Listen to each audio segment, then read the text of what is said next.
कर्ज में डूबे एक ही परिवार के 7 लोगों ने जहर खाकर हर महीने ईएमआई का स्ट्रेस इंसान के दिमाग में अटैक करता है। रोज सोचना कि ईएमआई भरनी है वरना घर, कार या डिग्निटी चली जाएगी। आपका सिविल माइनस में चला गया, आपको कर्जा कौन देगा? आस-पास के लोग बचा नहीं देगा। आप घर खाली करो। हैदराबाद में 2021 में 6 लोगों ने सुसाइड कर लिया सिर्फ इन रिकवरी एजेंट्स के हैरेसमेंट की वजह से। ईएमआई एक वरदान है या एक श्राप? ये एक कन्वीनियंस है या चालाकी से डिजाइन किया हुआ एक ट्रैप? बैंक्स और लेंडर्स अपने एड्स में हमेशा स्माइल्स और हैप्पी फैमिलीज को दिखाते हैं, लेकिन ग्राउंड रियलिटी में जो भी इनके बात मानकर इनके जाल में फंसते हैं वो फैमिलीज टेंशन, स्ट्रेस और स्लीपलेस रात गुजारती है। एक 60 साल की महिला ने रिकवरी एजेंट्स के हैरेसमेंट के बाद 6 करोड़ से ज्यादा महिलाओं के पास छोटे लोन है। सोचो 1990 में retail loan total bank credit के सिर्फ 6.4% था और 2004 तक ये नंबर 20.3% तक जम गिर गया। गाँव का एक पूरा परिवार कर्जा के कारण सारे लोग सुसाइड कर रहे हैं। दोस्तों एक सवाल है तुम्हारे लिए, अगर मैं तुमसे कहूँ एक सिंपल सा नो कॉस्ट ईएमआई, एक छोटी सी इंस्टॉलमेंट एक पूरी फैमिली का फ्यूचर बर्बाद कर सकता है, तो क्या तुम लोग मानोगे? शायद तुम लोग हंसोगे, क्योंकि हम सबको लगता है ईएमआई एक कन्वीनियंस है। ईएमआई हमें वो सब कुछ अफोर्ड करने का चांस देती है जो हम एक बार में नहीं खरीद सकते। घर, कार, महंगा फोन, एडुकेशन और अब तो ग्रोसरीज तक सब कुछ ईएमआई पर। लेकिन असल कहानी इतनी सिंपल नहीं है। ये जो कंफर्ट का इल्यूजन है असल में एक साइलेंट क्राइसिस बन चुका है। ये जो ईएमआई का ट्रैप है ये सिर्फ फाइनेंशियल टॉपिक नहीं है, ये एक इंसान की कहानी है। एक कहानी जिसमें बैंक्स और लेंडर्स अपने एड्स में हमेशा स्माइल्स और हैप्पी फैमिलीज को दिखाते हैं, लेकिन ग्राउंड रियलिटी में जो भी इनके बात मानकर इनके जाल में फंसते हैं वो फैमिलीज टेंशन, स्ट्रेस और स्लीपलेस रात गुजारती है। पिछले 30 सालों में इंडियन इकोनॉमी में एक बहुत बड़ा बदलाव आया है। 90s के पहले हमारे पेरेंट्स और ग्रैंड पेरेंट्स सेविंग्स को सबसे बड़ा वैल्यू समझते थे। पैसे बचाकर एफडी करना या फिर गोल्ड खरीद के सिक्योरिटी बनाई जाती थी, लेकिन 1991 के लिबराइजेशन के बाद सिस्टम बदल गया। बैंक्स ने एग्रेसिवली लोन देना शुरू किया। टेलीविजन और न्यूज़पेपर के एड्स ने ईएमआई को लाइफस्टाइल बना के बेचने लगा और धीरे धीरे सेविंग्स कल्चर रिप्लेस हो गया कंजम्पशन कल्चर से। आज हालत यह है कि हम जो कुछ भी खरीदना चाहते हैं सबसे पहले हमारे दिमाग में एक ही सवाल आता है, ईएमआई कितनी बनेगी? और इसका रिजल्ट नंबर खुद बता देते हैं। इंडिया के घर परिवारों के ऊपर इतना ज्यादा कर्जा है कि 2025 तक वो देश की जीडीपी का 42.9% तक पहुंच गया है। मिडिल क्लास फैमिलीज में से 45% लोग अपनी इनकम का 40% ईएमआई में खर्च कर रहे हैं। सोचो, एक तरफ ईएमआई भरनी है, दूसरी तरफ घर के खर्चे संभालने हैं और तीसरी तरफ फ्यूचर के लिए सेव करना है। रिजल्ट, आज इंडिया के लोग इतना कम बचा पा रहे हैं जितना पिछले 47 सालों में कभी नहीं हुआ। और आयरनी ये है, ये ट्रैप सिर्फ गरीब और केयरलेस लोगों तक सीमित नहीं है, हाई इनकम एग्जीक्यूटिव्स भी फंस रहे हैं। मुंबई और बेंगलुरु जैसे मेट्रोज में 70 लाख कमाने वाले लोग भी अपने घर और कार का ईएमआई भरते भरते सेविंग्स जीरो कर चुके हैं। और छोटे फार्मर्स जो रिमोट गांव में अपना गुजारा करते हैं वो भी इस ट्रैप में फंस गए हैं। ईएमआई का जाल हर तरफ फैल चुका है। वैसे इसमें सबसे बड़ा नुकसान पैसा नहीं है, सबसे बड़ा नुकसान इंसान की जिंदगी है। हर महीने की टेंशन, हर कॉल का डर, हर मिस्ड ईएमआई के बाद आने वाले पेनल्टीज और हैरेसमेंट, ये सब इंसान की मेंटल हेल्थ तोड़ देते हैं। एनसीआरबी के डेटा के हिसाब से 19% फाइनेंशियल डिस्ट्रेस से लिंक्ड है। हैदराबाद में 6 लोगों ने अपनी जान दे दी सिर्फ इसलिए क्योंकि रिकवरी एजेंट्स उन्हें सोशल मीडिया पे पब्लिकली शेम कर रहे थे। सोचिए, एक छोटा सा लोन लेने के बाद इंसान इतना हेल्पलेस हो जाता है कि उसके पास जिंदगी खत्म करने के अलावा दूसरा और कोई ऑप्शन नहीं होता। क्या ये सिर्फ एक फाइनेंशियल इंस्ट्रूमेंट है या एक सिस्टमेटिक क्राइसिस? ये वीडियो सिर्फ एक नंबर्स का एनालिसिस नहीं है, ये एक वेकअप कॉल है। ईएमआई ट्रैप एक ऐसा जाल है जिसमें हर कोई फंस सकता है, अर्बन, मिडिल क्लास, रूरल ब्रोवर्स और हाई इनकम प्रोफेशनल्स भी। तो अब सवाल ये है, ईएमआई एक वरदान है या एक श्राप? ये एक कन्वीनियंस है या चालाकी से डिजाइन किया हुआ एक ट्रैप? और सबसे बड़ा सवाल, क्या हम इससे बाहर निकल पाएंगे? इस वीडियो में हम ये सब एक्सप्लोर करेंगे स्टेप बाय स्टेप। नॉलेज ही तुम्हारा पहला हथियार है, अवेयरनेस ही तुम्हारा पहला स्टेप है फाइनेंशियल फ्रीडम की तरफ। और इसीलिए हम पहले ईएमआई क्राइसिस के आर्किटेक्चर को समझेंगे। ईएमआई ट्रैप एक रैंडम चीज नहीं है, ये एक पूरा सिस्टम है, एक आर्किटेक्चर है जिसमें हर कोई अपना रोल प्ले करता है। बोरोवर्स, लेंडर्स, रेगुलेटर्स और सबसे बड़ा कॉस्ट इंसान की जिंदगी। इस चैप्टर में हम समझेंगे ये आर्किटेक्चर कैसे बना और इसके अंदर कौन कहाँ खड़ा है। सबसे पहले बात करते हैं बोरोवर्स की, जो ईएमआई ट्रैप में सबसे ज्यादा फंस रहे हैं। वो है अर्बन मिडिल क्लास फैमिलीज। एक फैमिली जो 40 से 50 हजार महीना कमाते हैं, उनकी आधी सैलरी हर महीने ईएमआई में जा रही है। और ये सिर्फ मिडिल क्लास की बात नहीं है, हाई इनकम लोग भी फंस रहे हैं। सोचिए एक फैमिली मुंबई में एनुअल 70 लाख कमा रही है, लेकिन घर का EMI और कार लोन के बाद उनके पास सेविंग्स के लिए कुछ भी नहीं बचा। रूरल ब्रोअर्स का स्ट्रगल अलग है। 70% मार्जिनल फार्मर्स के पास बैंक अकाउंट ही नहीं है और 87% के पास फॉर्मल क्रेडिट एक्सेस ही नहीं है। मतलब उन्हें मजबूरन इनफॉर्मल मनी लेंडर्स के पास जाना पड़ता है और वहाँ पे इंटरेस्ट 24% से 60% तक होता है। सोचो एक तरफ बैंक 8% से 12% में लोन देता है और ये गरीब फार्मर 60% पे कर्जा लेते हैं, सिर्फ इसलिए क्योंकि इनके पास दूसरा कोई और ऑप्शन ही नहीं है। वैसे ये लोन बड़ी गाड़ी बड़ा घर के लिए नहीं लिया जाता, बल्कि बेसिक नीड्स के लिए लिए जाते हैं, खाना दवाई या बीज के लिए। और इसी वजह से ये ट्रैप और डेंजरस बन जाता है। एक तरफ सिटीज में एस्पिरेशनल लाइफस्टाइल का प्रेशर है और दूसरी तरफ विलेजेस में सर्वाइवल का बोझ।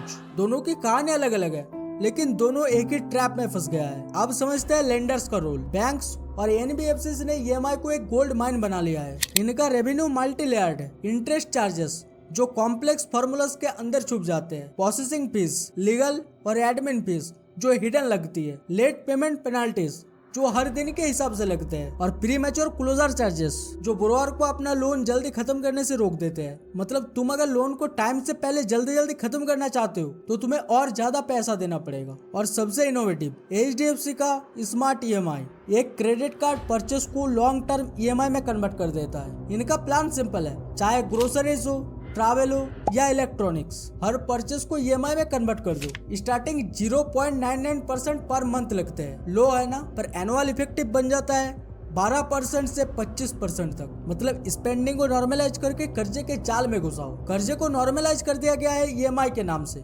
सच्चाई ये है, जो तुम EMI पे ब्रांडेड फोन या गाड़ी लेते हो अपना शौक पूरा करने के लिए, वो शौक कर्जा लेके पूरा हो रहा है। एक तरह से EMI के जाल में फंस के तुम उधार के चीजों का शो ऑफ कर रहे हो। यही सच है, आज EMI एक लाइफ स्टाइल बन गया है। लेकिन इन सबसे भी डेंजरस है डिजिटल लेंडिंग एप्स। इनका मॉडल सिंपल है, ऐप इंस्टॉल करो, ऐप इंस्टॉल करते ही कॉन्टेक्ट्स, गैलरी, SMS सबका एक्सेस मांगते हैं, फिर क्विक लोन, इजी लोन का एडवर्टाइजिंग करेंगे, लेकिन चार्जेस को हिडन कर देते हैं और लोन लेते ही 30% से 40% का इंटरेस्ट रेट लगा देते हैं। और जब बोरोवर डिफॉल्ट करेगा तो शुरू होता है इनका असली torture. Recovery agents WhatsApp group बना देते हैं बोरोवर के नाम के साथ, फैमिली को कॉल करके इंसल्ट करते हैं, सोशल मीडिया पे सेमिंग, एडिटेड फोटोज शेयर करते हैं। और एक टेक्निक तो इनकी इतनी खतरनाक है कि उसका नाम रखा गया है नाइट ट्रेन, जिसमें ये लोग रात भर कॉल और मैसेजेस करके इंसान को सोने नहीं देता। ये हैरेसमेंट लिटरली लोगों को मेंटल ब्रेकडाउन तक पुश कर देते हैं। हैदराबाद में 2021 में 6 लोगों ने सुसाइड कर लिया, सिर्फ इन रिकवरी एजेंट्स के हैरेसमेंट की वजह से। सोचिए एक छोटा सा लोन लेने के बाद इंसान अपनी जान तक दे देता है, इससे ज्यादा डेंजरस और क्या हो सकता है। अब सवाल है रेगुलेटर्स क्या कर रहे हैं। RBI ने कई स्टेप्स लिए।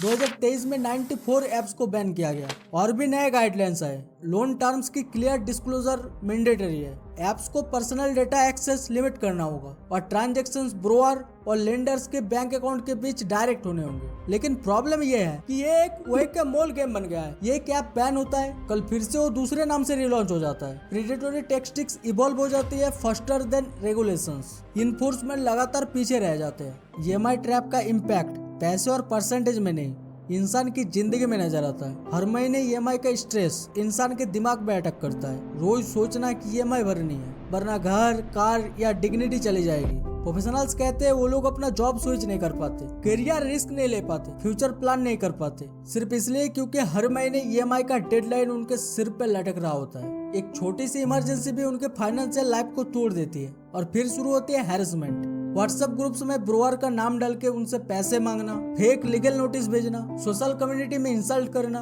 गांव के कम्युनिटी में ब्रोअर की इज्जत मिट्टी में मिला देना। रूरल एरियाज में ये सब एक सोशल डेथ के बराबर होता है। और जब डिफॉल्ट होता है तो भीषण साइकिल शुरू हो जाता है। लेट फीस, क्रेडिट स्कोर गिरना और फिर NPA। ब्रोअर के लिए फ्यूचर में फॉर्मल क्रेडिट का डोर बंद हो जाता है। मतलब अब वो और भी ज्यादा इनफॉर्मल और प्रीडेटरी लेंडर्स के पास जाने को मजबूर होता है। सोचिए एक सिस्टम जिसमें ब्रोअर कमजोर, लेंडर्स फायदे में और रेगुलेटर्स हेल्पलेस। यही है EMI का पूरा आर्किटेक्चर। दोस्तों एक ट्रैप कभी भी एक दिन में नहीं बनता।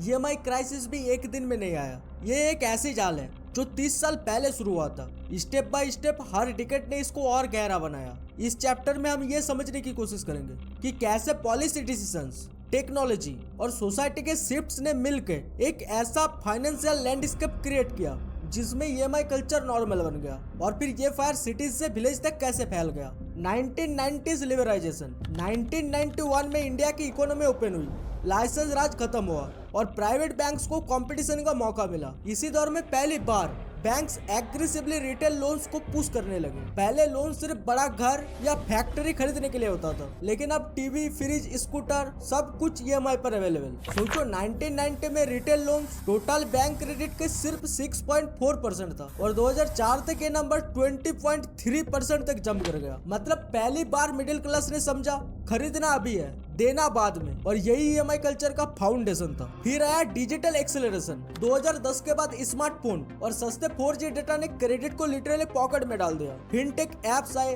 जो कहते थे loan in minutes. AI, big data, cloud computing use करके उन लोगों तक लोन पहुंचा दिया जिनके पास कभी बैंक अकाउंट तक नहीं था। 2017 में लोन डिसबर्समेंट 11.4 ट्रिलियन था और 2022 तक बढ़ के 17.4 ट्रिलियन हो गया। मतलब 53% ग्रोथ सिर्फ 5 सालों में। क्रेडिट लेना अब एक टैप ऑन स्क्रीन का मैटर बन गया। लेकिन सबसे बड़ा बदलाव आया 2016 में, डीमोनेटाइजेशन। 8 नवंबर 2016 की रात्रि को 12 बजे से वर्तमान में जारी 500 रुपए और 1000 रुपए के करेंसी नोट लीगल टेंडर नहीं रहेंगे। ये मुद्राएं कानूनन अमान्य होगी। 86% करेंसी सडनली इनवैलिड हो गया। करोड़ों इंडियंस जो कैश पे डिपेंडेंट थे उनको मजबूरन डिजिटल पेमेंट्स पर स्विच करना पड़ा। और एक रिसर्च कहता है जैसे ही लोग डिजिटल हुए उनका स्पेंडिंग भी 23.8% तक बढ़ गया। और इसी वक्त डिजिटल क्रेडिट एप्स ने अपना गेम खेला। कैशलेस लोगों को इंस्टेंट क्रेडिट ऑफर किया गया। इसने कंजम्पशन को और एक्सेलरेट किया और लोग और ज्यादा बुरो करने लगे। फिर आया कोविड-19 पेंडेमिक। ये एक दो-धारी तलवार था। लोगों की जॉब्स गई, सैलरीज कट हुई, लेकिन लोन्स रुके नहीं। गवर्नमेंट ने emergency credit line guarantee scheme announce किया। 4.5 लाख करोड़ के लोन गारंटी किए गए। ये बिजनेसेस के लिए लाइफलाइन था, लेकिन साथ ही हाउस होल्ड इनकम्स क्रैश हो गया। बैंक्स अनरीचेबल थे। तो उस टाइम पे डिजिटल लैंडिंग एप्स ने इस गैप को फिल किया। एक बटन पे इंस्टेंट लोन ऑफर किया। ये नॉर्मल बन गया कि सैलरी के लिए वेट मत करो, लोन ले लो। पर ग्राउंड रियलिटी इसी चीज ने और ज्यादा लोगों को बोरोइंग के कल्चर में ढकेला बिना स्टेबल इनकम के।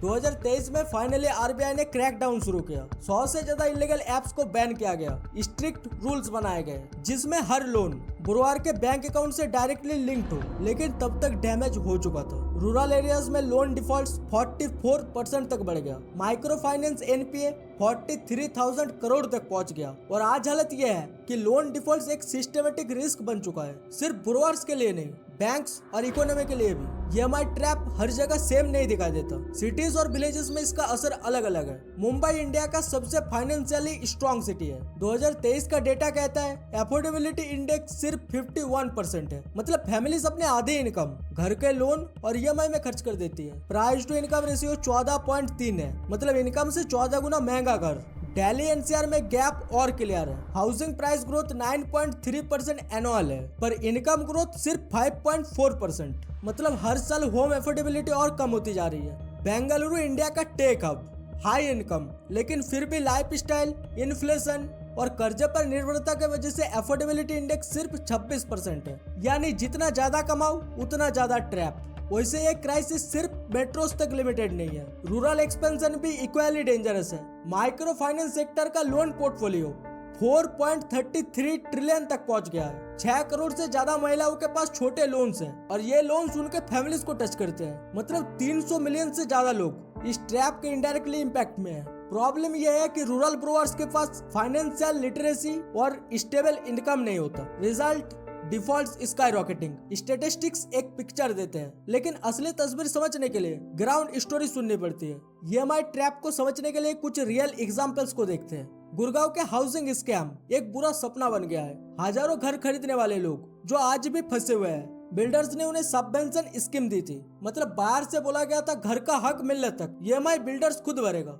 लेकिन जब बिल्डर्स ने अपने लोन के पेमेंट्स बंद कर दी और प्रोजेक्ट्स अधूरे छोड़ दिए तो ईएमआई का सारा बोझ बायर्स के सिर पे आ गिरा। सोचो एक घर जो एग्जिस्ट भी नहीं करता उसका ईएमआई तुम भर रहे हो। मनीष मिनोचा एक 44 साल का एग्जीक्यूटिव, उन्होंने 10 लाख का अपफ्रंट दिया था 2015 में और अभी तक घर का इंतजार कर रहे हैं, पर ईएमआई उन्हें हर महीने खाता जा रहा है। दीपांशु कौशिक 28 साल का अकाउंट एग्जीक्यूटिव, सैलरी 40,000 और उसमें से 18,000 EMI में जाता है, 45% ऑफ इनकम। उसके बाद रेंट है, महीने का राशन है, इमरजेंसीज के लिए कुछ बचेगा क्या? अगर कुछ अनएक्सपेक्टेड खर्चा आए तो फिर से लोन लेना पड़ेगा और स्पिरल और गहरा होता है। एडुकेशन ट्रैप, एक यंग एस्पिरेंट ने 40 लाख का एडुकेशन लोन लिया मास्टर्स के लिए यूएस में। उसका एक्सपेक्टेशन था 1 करोड़ से ज्यादा सैलरी मिलेगा, पर रियलिटी जॉब मिला 75,000 पर मंथ का और लोन का EMI 66,000, मतलब 88% सैलरी कर्जे में जा रही है। सिर्फ 9,000 बच रहा है पूरे महीने के लिए। महाराष्ट्र में एक ब्रोअर ने 75,000 का लोन लिया, लोकल बैंक ने उसको मल्टीपल स्मॉल लोन में स्प्लिट कर दिया। रिजल्ट, हर एक अकाउंट पे अलग अलग फीस और इंटरेस्ट चार्जेस। आज वो एक ही लोन के वजह से 10 अलग अलग लोन अकाउंट के मेज में फंस गए अक्रॉस 4 बैंक्स। एक कंफ्यूजन, एक नाइटमेयर जो उनका पूरा फाइनेंशियल फ्यूचर खत्म कर रहा है। ये स्टोरीज एक ही बात कंफर्म करती है, EMI ट्रैप कोई आइसोलेटेड प्रॉब्लम नहीं है, ये एक सिस्टमेटिक इशू है, एक ऐसा क्राइसिस जो सोसाइटी के हर लेवल तक घुस चुका है। दोस्तों, अब तक हमने देखा EMI ट्रैप कैसे बना और कैसे पूरे देश में फैला, लेकिन सबसे इम्पोर्टेंट सवाल, क्यों? क्या वजह है कि इतने सारे लोग इस ट्रैप में फंस गए और इसके कॉन्सिक्वेंसेस क्या है, और सबसे क्रिटिकल, निकला कैसे जाए? चलिए शुरू करते हैं रूट कॉजेस से। इन्फ्लेशन हर साल सैलरी के वैल्यू खत्म कर रहा है। मिडिल क्लास की एवरेज इनकम 10.5 लाख एनुअल के आसपास अटकी हुई है। एक तरफ आपकी सैलरी वही के वही है और दूसरी तरफ हर साल चीजें महंगी होती जा रही है, और ऊपर से इंस्टाग्राम, यूट्यूब एडवर्टाइजिंग सब कह रहे हैं लाइफ स्टाइल बनाओ, नए गैजेट्स लो, EMI पर घर लो। तुम्हारी इनकम और तुम्हारे डिजायर के बीच का गैप EMI बढ़ रहा है और यही बन जाता है कर्जे का पहला दरवाजा। सोचिए, एक IT इंजीनियर पुणे का 65,000 कमाता है और उसने कार लोन और EMI पे आईफोन लिया है और हर वीकेंड बाहर घूमने भी जाता है, और इस वजह से रिजल्ट, उसकी सैलरी का आधा EMI में जा रहा है, सेविंग्स 0। ये है इकोनॉमिक प्रेशर का असली चेहरा। दूसरा फैक्टर है जॉब इनसिक्योरिटी। 2018 में देश की बेरोजगारी इतनी बढ़ गई थी जो पिछले 45 सालों में कभी नहीं हुआ। पेंडेमिक के टाइम तो और बुरा हुआ। बेंगलुरु की नेहा, एक HR प्रोफेशनल, अपनी जॉब खो बैठी।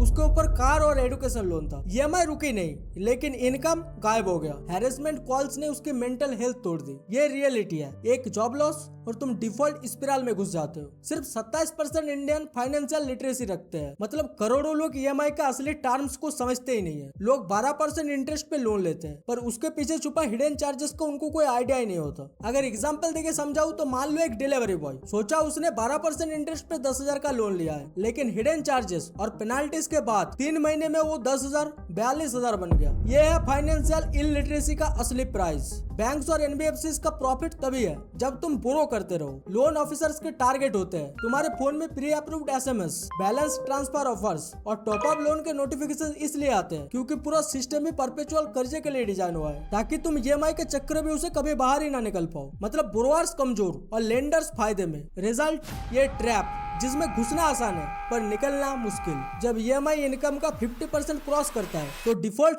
ऑलमोस्ट गारंटी है, और डिफॉल्ट का मतलब है penalty, credit score crash, legal notices और एसेट सीज, और सबसे बड़ा नुकसान है क्रेडिट स्कोर पेनाल्टी। लो क्रेडिट स्कोर होने का मतलब है लाइफ टाइम पनिशमेंट। एग्जांपल देके समझाऊं तो मान लो एक आदमी ने 1 लाख का पर्सनल लोन लिया। अगर उसका क्रेडिट स्कोर अच्छा है तो उसको लोन 12% इंटरेस्ट पे मिलेगा, लेकिन अगर क्रेडिट स्कोर गिर गया तो वही लोन उसे 20% इंटरेस्ट पे लेना पड़ेगा। मतलब उसी लोन के लिए 19,000 ज्यादा देना पड़ेगा 5 साल में। और अगर ये होम लोन है तो पेनाल्टीज टेंस ऑफ लाख्स तक हो सकती है। कर्जे का सबसे बड़ा इम्पैक्ट दिमाग पे होता है। NCRB के हिसाब से 19% फाइनेंशियल डिस्ट्रेस से लिंक्ड है। कर्नाटका की यशोदाम्मा, एक 60 साल की महिला ने रिकवरी एजेंट्स के हैरेसमेंट के बाद सुसाइड कर ली। उनसे कहा गया था अगर पैसे वापस नहीं कर सकती तो मर जाओ। झारखंड की सुलेखा देवी के एडिटेड फोटोज को व्हाट्सएप ग्रुप्स में भेजे गए। सोशल सेम इतना ज्यादा हो गया कि उन्होंने अपनी जान दे दी। और विशाखापट्टनम के एक फिशरमैन नरेंद्र, सिर्फ 2,000 का लोन रीपे करने के बाद भी